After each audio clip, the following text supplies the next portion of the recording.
way to EMR Event Park in New Milford. That's where we hosted O.O.P.S 4. Go for an open play today. Yeah, today's open play, so we're hoping to get some people out, even though it's Easter weekend, so that might, you know, cut some people down. But anyway, we want to talk about O.O.P.S 4.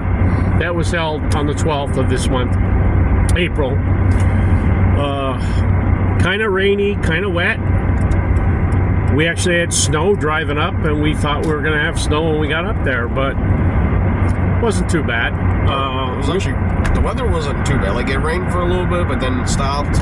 Rained for a little bit and stopped. But overall, it was a good day for weather.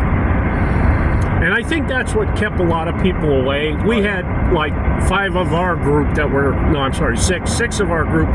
were going to come out, and they sort of like had other obligations, or they said about the weather. They weren't sure if, you know, about the weather. And we did have some other people say the same thing, that it was like the weather, and they decided to go to an indoor place. So I'm like, okay. Small crowd, but a good crowd, I thought. 13 people only. That's our lowest count so far. But the games actually worked out pretty good. It was a little, what's the word I'm looking for? Moist out on the field. I want to say moist. I would say it was soaking out there. The grass was wet. Well, it's funny, like right at the beginning of the first game, there was a hole that was full of water. I did not see it. I stepped in it, went right over my boot, so my left foot was soaked all day. The first game was our No Man's Land game. It was pretty good. I think there was a miscommunication on the blue side, chip side. Yeah, he completely did not pay attention. See, and that's the thing. Like, when we're explaining the games, you really should pay attention and not be bullshitting with your buddy about something else. So I'm like, that's all right. Because during the game, our squad leader, who was on the blue side, said to me, I can't find the pans.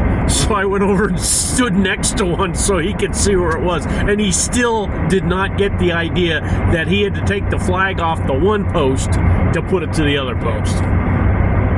Then also, too, he forgot his iPro. Yeah. This is the guy that the night before in our group chat, every game says, okay, don't forget, gear check. Then he comes there and he doesn't have any kind of face protection at all. Goggles, mesh mask, you name it, he didn't have it. Luckily, Rebel had an extra mask with him, and I actually had just a set of extra goggles. I didn't have any lower face protection, which is okay for somebody, but I'd rather have, you know, the full mask for somebody. But that first game, we did a warm-up game in the town. We were going to go to this other area, but we didn't because it was a smaller group, so we stayed in town and did a warm-up game. Our first game actually did pretty good. Yeah. The red team just did it no problem. They were like, yeah. Now, naturally, we try to split up our team when we see them. Yeah. But that particular day, we had 4 of our team on the one side, on the blue side, and 2 other people, and 7 on the other side, including 2 of our people. And they actually worked well together. They were very hard pushers. They were like listening to the objectives that had to be done, and they did a lot of the objectives very quickly and kept doing the objectives. So the second game at Numbskull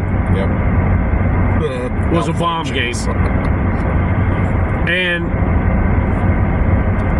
the bomb prop worked flawlessly for the first couple of minutes. Yeah. The problem is the timer relay is on the top, and there's buttons there that if you push the wrong button, you put it in program mode.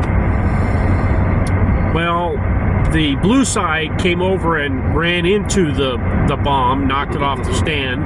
Well, the whole stand fell over. Yeah, the whole stand fell over, so it put it into program mode, and it just kept flashing the light that it was ready to go, but it wasn't actually counting down. As soon as I took it out of program mode, it started counting down. The opposite was true over on the red side. The guy went by and he must have hit the timer and it put it in program mode, but it was counting down. So even though it wasn't flashing that it was armed, it went off. So the bombs need to be addressed with some kind of cover over that display so people can't accidentally hit it and put it in program mode. Because the game up until that point was great, because the red team went right over the numbskull and the guy was there. He would run over, started the bomb, and he didn't have a weapon even. He was just running back and forth. Yeah, him and his girlfriend, I believe. Yeah. They actually forgot, the mags for it? Yeah, they forgot the mags. Yeah. For the one replica. So they were going to take turns sitting out. We said, no, come out. Do something. And they did. They came out there. One of them was doing the objective. The other one was firing. Then they swapped. So it worked out pretty well. And him running back and forth, checking to see if he was on red, checking to see if the blue bomb was set, and then going back to make sure that the red bomb was set and still going. That was how to do it. If the bombs had performed, I think the game would have came off a little bit more, but everybody was having fun until then. Yeah. Then I just called for team deathmatch. It was only like 5 or 6 minutes left. Yeah, so I was like, team deathmatch, guys. We could have got the bombs going again, but I think I have to have some kind of plastic cover over the display so that it can't be changed or can't be hit by accident.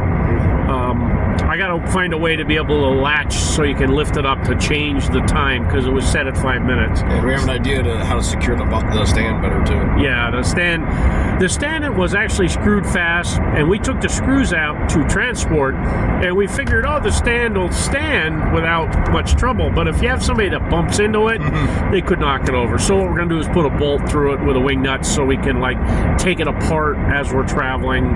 It's easier to travel with it, fold it up, everything like that. So the third game, was the castle. Everybody has been asking us about a castle game. They got a castle game. There was 4 posts that you put cones on, and you could put a cone on any post. And the idea was to get your cone on top for your team color. Well, blue decided that they were just going to defend this one cone on the one side, and red wound up taking 3 cones. That was tied 2-2. Oh, they actually got the blue on the second one again? Okay. Because red came over right away and put the cone on. They went inside, put the cone on, and they were fighting for the third one all the time. So,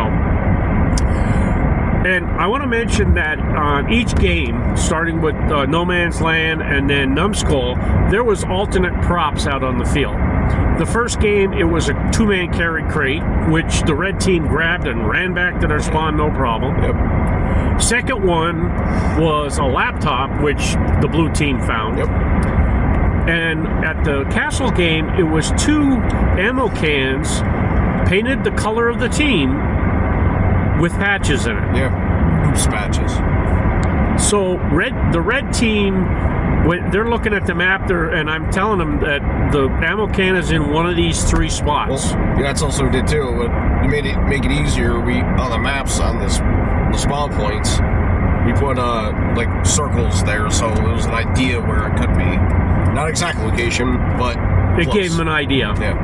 So the red team, they looked at the map religiously, and they said, okay, you 2 guys go over here to the left, you 2 guys go into the castle, and the other 2 were going to go over here to the right-hand side. Well, the girl went over to the right-hand side, and she found it right away. She found it right away. But they divided the team up, the 7 players, into 2, 2, and 2, and one guy just went off shooting people, and they searched for the prop. They didn't know what it was yet. Yeah, and I did actually, when they brought it back, I did open it up and show them that there's patches in there, and we'll divide them up once we got back to staging. The funny thing was the blue. Good. Well, they for some reason they would not go to, we'd say, their left side of their map.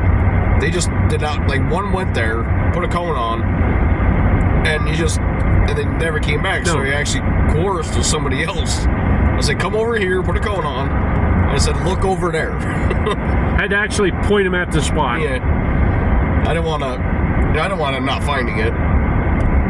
Well, my thought was always that if they didn't find it, We're going to give it to them anyway. we're going to give it to them anyway, so it don't really matter. It feels better when you find something. Now, the next game was in town. It was the card punch game. That actually went off better than I thought it was going to. People actually liked it. Now, you started at your spawns with a cup holder of playing cards. Yep. Blue had the silver backed cards. Red had the gold backed cards. In the center of town were two more cups of red backed cards and blue backed cards. Yep. Now, the gold and silver cards were worth more money, but the other cards you had to get punched with 2 punches. For the gold and silver, we said if you want, you just could go drop it off for like 2 points. Yeah. But to get the 5 points, you needed the two separate punches. Yeah. Then just the red and blue cards, you had to go get punches to get points for that. Because we had the red and blue in the middle of the field. Because we figured, you so you don't have to walk all the way back to spawn. You just drop your card off, run to the middle, grab a card, go punch it, then go drop it back off. I found that red kept going back to the spawn. They wanted the gold They wanted cards. the points. So there was 2 punches at evenly spaced spots on either side. So you didn't have to go into enemy territory to punch your card, but you still could get shot. There was a 50-yard line, and from the 50-yard line, it was only like 50 feet to where the punches were. Not even. And, they were protected slightly, but you still could get an angle on somebody and shoot them. Yeah. And it was working great. And that's a funny thing. We forgot to pick those poles up for the punches when we left. They were still there. We're going back to get them. Yeah, we're going back today. We'll pick them up. Also left our tent there because we didn't have enough room to put it in the truck. That game was fantastic. Yeah, I went off a lot better than I thought I was going to. Now, at that point in the day, it had been raining off and on, and a lot of the people were drenched like rats. And quite a few of them were like calling it a day. It was a little chilly too. Yeah, and but it wasn't bad overall. Yeah, technically it wasn't up. It was supposed to get up to 40, but it's like 36, 38. It wasn't uncomfortable. Yeah, but the rain and the slight wind really put a damper on things. Everybody had a good time. I wish we could have had a day like in the 50s. Yeah. It would have been awesome. Or even like the day before we did it, we set everything up. Mm-hmm. It was overcast, but it was like in the upper 40s, almost 50. I'm like, it was gorgeous. Sure, it was a little overcast, but I'm like, who cares? It was nice. Well, today it's already 63 degrees. It's overcast with a little bit of sun breaking through the clouds, but it's going to be a nice day. But it is Easter weekend, so a lot of people have stuff going on.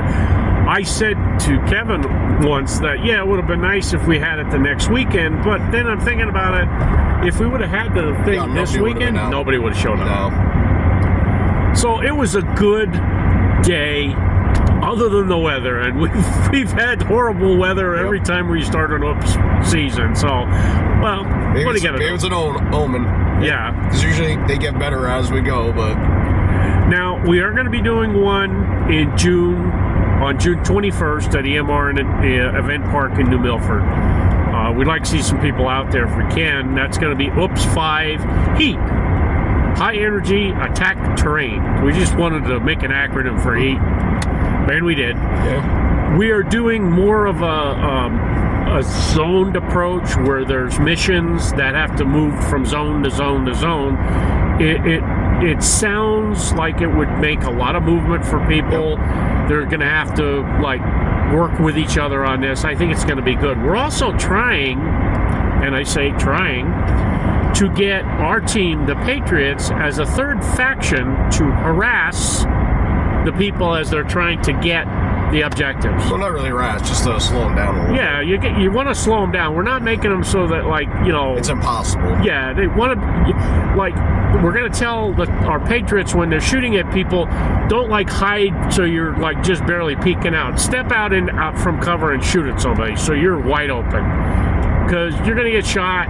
You're going to go back to spawn. You're going to move to your next area. Basically, they're playing as AI characters. Yeah, that's all. Like, just to keep the guys moving, slow them down. To like, even though I'm saying harassing, it is harassing to slow them down. To a point, yeah. And the Patriots are going to move back and forth between all the different objectives.